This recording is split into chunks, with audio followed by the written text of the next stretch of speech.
दोस्तों, भारत और चीन के बीच जंग जैसे हालात बने हुए हैं। दुनिया भर में चीन भारत के खिलाफ साजिश करने की कोशिश करता है, लेकिन भारत की मजबूत विदेश नीति की वजह से उसकी दाल नहीं गलती। चीन ने श्रीलंकाई हम्बनटोटा पोर्ट पर कब्जा करके भारत को चुनौती देने की कोशिश की, तो वहीं भारत के अडानी ने इजराइल के पोर्ट को खरीदकर चीन की नाकेबंदी कर दी। नेपाल, बांग्लादेश, श्रीलंका, इन सब को अपने जाल में फंसा रहा है चीन। लेकिन एक एक करके इन देशों को भी समझ में आ रहा है कि भारत का साथ छोड़ना कितना खतरनाक हो सकता है। दोस्तों, चीन ने अपना सिल्क रूट बनाकर भारत को घेरने की कोशिश की। भारत ने अपना ऐतिहासिक मसाला रूट बनाना शुरू कर दिया। अफगानिस्तान के खजाने को लूटने के लिए चीन ने तालिबान से नजदीकियां बढ़ाना शुरू कर दी। वहीं भारत ने अफगानिस्तान में अपना दूतावास खोलकर चीन को एक बड़ा झटका दे दिया। इस बीच चीन रूस से अपनी नजदीकी बढ़ाकर अपने आप को बहुत बड़ा सूरमा समझ रहा था, लेकिन वहीं भारत ने इतना बड़ा झटका दिया है कि चीन पागलों की तरह घूम रहा है। दोस्तों, आइए जानते हैं भारत ने ऐसा क्या किया है जिसकी वजह से चीन इतना परेशान घूम रहा है। दोस्तों, व्लादिवोस्तोक रूस का वो शहर है जिस पर चीन की नजरें गड़ी हुई है।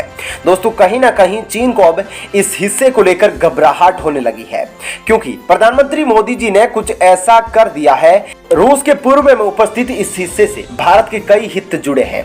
आप इसको रूस का बलूचिस्तान भी कह सकते हैं, यानी कि यह रूस की वह जगह है जहां पर संसाधनों की कोई कमी नहीं है, लेकिन इसका अभी तक सही उपयोग नहीं हो पाया है। भारत ने अपने हितों को साधने के लिए ऐसा प्लान बनाया है जो कि चीन के हिस्से को कब्जा करने के सपने को चकनाचूर कर देगा। दोस्तों, सवाल उठता है कि चीन रूस के इलाके में कब्जा क्यों करना चाहता है। दोस्तों, व्लादिवोस्तोक 160 साल पुराना शहर है और साल 2020 में चीन ने इस पर अपना दावा ठोक दिया था। सन 1860 में चीन को ब्रिटिश और फ्रांस की सेना से अफीम युद्ध में चीन को शिकस्त का सामना करना पड़ा था। दोस्तों, चीन का कहना है कि व्लादिवोस्तोक चीन की सीमा के अंदर हुआ करता था, जिसको रूस ने धोखे से एक संधि के अंदर इस पर कब्जा कर लिया था। दोस्तों, साफ कहा जाए तो चीन यह आरोप लगा रहा है कि रूस ने इस शहर पर कब्जा कर लिया था, जो कि चीन के अंदर आया करता था। रूस ने इस शहर पर कब्जा करने के बाद इसमें अपना एक मिलिट्री पोर्ट बना दिया था। लेकिन दोस्तों, आइए जानते हैं कि अब क्या है भारत का प्लान और भारत के प्लान से चीन को इतना तगड़ा झटका क्यों लगा है।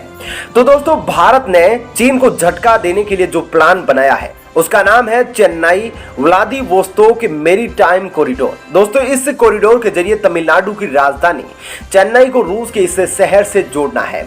इससे नए सी रूट के बाद भारत और रूस के बीच ट्रांसपोर्टेशन में सिर्फ 24 दिनों का समय ही लगेगा। यूरोप के रास्ते से आने वाले सामान को भारत और रूस तक पहुंचने में करीबन 40 दिन का समय लगता है। प्रधानमंत्री मोदी ने इस रूट को डेवलप करने के लिए $1 अरब का देने का ऐलान किया था। व्लादिवोस्तोक प्राकृतिक संसाधनों का खजाना था, लेकिन फिर भी यह रूस की इकोनॉमी में सिर्फ 5% ही योगदान दे पाता था। इसके अलावा यहाँ के लोगों का रहन सहन स्तर भी बाकी इलाकों के मुकाबले काफी निम्न है। तो दोस्तों, इस चीज का फायदा उठाते हुए भारत सरकार ने यह कदम उठाया है ताकि भारत और ऑस्ट्रेलिया के बीच संबंध और मजबूत हो जाए। तो दोस्तों, कैसा लगा आपको प्रधानमंत्री मोदी के इस प्लान के बारे में जानकर हमें कमेंट करके जरूर बताइएगा। अगर आपको यह जानकारी अच्छी लगी तो इसे लाइक और शेयर जरूर करें। चलिए अब जानते हैं अगली खबर। दोस्तों, भारत की उपलब्धि से हमेशा ही चीन को मिर्ची लगती रहती है, फिर चाहे वह एयरक्राफ्ट कैरियर आईएनएस विक्रांत का सेना में शामिल होना हो या फिर तेजी से बढ़ती हुई भारत की अर्थव्यवस्था। चीन की ग्लोबल टाइम्स के एक पत्रकार ने बीजेपी के एक ट्वीट का फोटो शेयर करते हुए भारत के खिलाफ जहर उगला है। आखिर बीजेपी की तरफ से ऐसा क्या ट्वीट किया गया था और उस ट्वीट को लेकर चीन ने क्या जहर उगला है, इन सब बातों के बारे में आज हम आपको इस वीडियो में बताने वाले हैं। लेकिन इससे पहले आप कमेंट करके जरूर बताइए दोस्तों कि क्या आपको लगता है, क्या चीन भारत की उपलब्धि से जलता है या नहीं। इस बारे में हमें कमेंट करके जरूर बताइएगा। तो चलिए अब देखते हैं पूरी खबर विस्तार से। दोस्तों, पहले भी जब आईएनएस विक्रांत भारतीय नौसेना में शामिल हुआ था तो चीनी पत्रकार ने खिसियाहट भरा ट्वीट किया था, और अब चीन इसलिए इतना ज्यादा बौखलाया हुआ है क्योंकि भारत अब ब्रिटेन को पछाड़कर दुनिया की 5वीं सबसे बड़ी अर्थव्यवस्था बन गया है। पर ऐसे में अब सिर्फ अमेरिका, चीन, जापान और जर्मनी ही उससे आगे हैं। और बीजेपी का ट्वीट यही था जिसमें भारत को 5वीं सबसे बड़ी अर्थव्यवस्था के रूप में दिखाया गया था। आपको बता दें कि इस ट्वीट में ऐसा कहा गया था कि मोदी सरकार के परिवर्तनकारी बदलाव भारत को $5 ट्रिलियन की अर्थव्यवस्था बनने की उसके लक्ष्य को हासिल करने में सहायता कर रहे हैं। ब्रिटेन को पीछे छोड़ते हुए दुनिया की 5वीं सबसे बड़ी अर्थव्यवस्था बनना भारत की आर्थिक तरक्की का सबसे अच्छा उदाहरण है। लेकिन चीन को भारत की उपलब्धि बिल्कुल भी पसंद नहीं आई और उसे यह देखकर फौरन मिर्ची लग गई।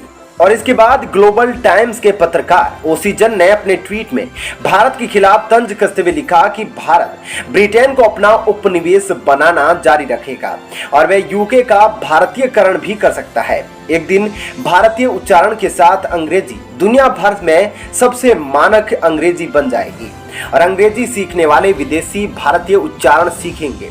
लगे रहो भारत। ऐसे में चीन की नफरत को इस ट्वीट में साफ देखा जा सकता है दोस्तों कि भारत की इस उपलब्धि से चीन भारत से कितना ज्यादा चिढ़ा हुआ है। और वैसे भी आप जानते हैं कि चीन कभी भी किसी देश को आगे बढ़ते या तरक्की करते नहीं देख सकता क्योंकि वो अपने आप को ही सबसे ऊपर मानता है। दोस्तों देखा जाए तो एक दशक पहले बड़ी अर्थव्यवस्था के मामले में भारत 11वें पायदान पर था जबकि ब्रिटेन 5वें स्थान पर था। लेकिन अब भारतीय अर्थव्यवस्था में रिकॉर्ड विस्तार होने से यह ब्रिटेन से भी आगे निकल गया है और ब्रिटेन अब 6ठे पायदान पर खिसक गया है। ऐसे में भारत की बढ़ती हुई अर्थव्यवस्था को देखकर ऐसा लगता है कि आने वाले समय में यह ब्रिटेन को और भी ज्यादा पीछे छोड़ देगी। लेकिन दोस्तों चीन के इस रुख से ऐसा लगता है कि चीन को अपने ऊपर कितना गुरूर है और भारत से वह कैसी जलन रखता है। लेकिन दोस्तों भारत अब न सिर्फ आर्थिक रूप से मजबूत हो रहा है बल्कि भारत की विदेश नीति भी अब बड़े जोर शोर से दमखम दिखा रही है। कुछ सालों पहले तक किसी भी देश को भारत से ऐसी उम्मीद नहीं थी लेकिन अब भारत की बदलती हुई तस्वीर अलग ही तरफ इशारा कर रही है।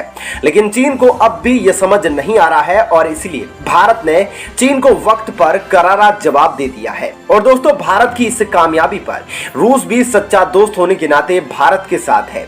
ऐसे में अब भारत और रूस मिलकर चीन को उसकी ही भाषा में करारा जवाब देंगे। ऐसे में अब देखना यह होगा कि चीन भारत के खिलाफ और क्या क्या करता है। ऐसे में हम आपको अपने चैनल के जरिए अपडेट देते रहेंगे। दोस्तों ऐसे में इस खबर के बारे में आपकी क्या राय है हमें कमेंट करके जरूर बताइएगा। साथ ही वीडियो को लाइक शेयर जरूर कीजिएगा।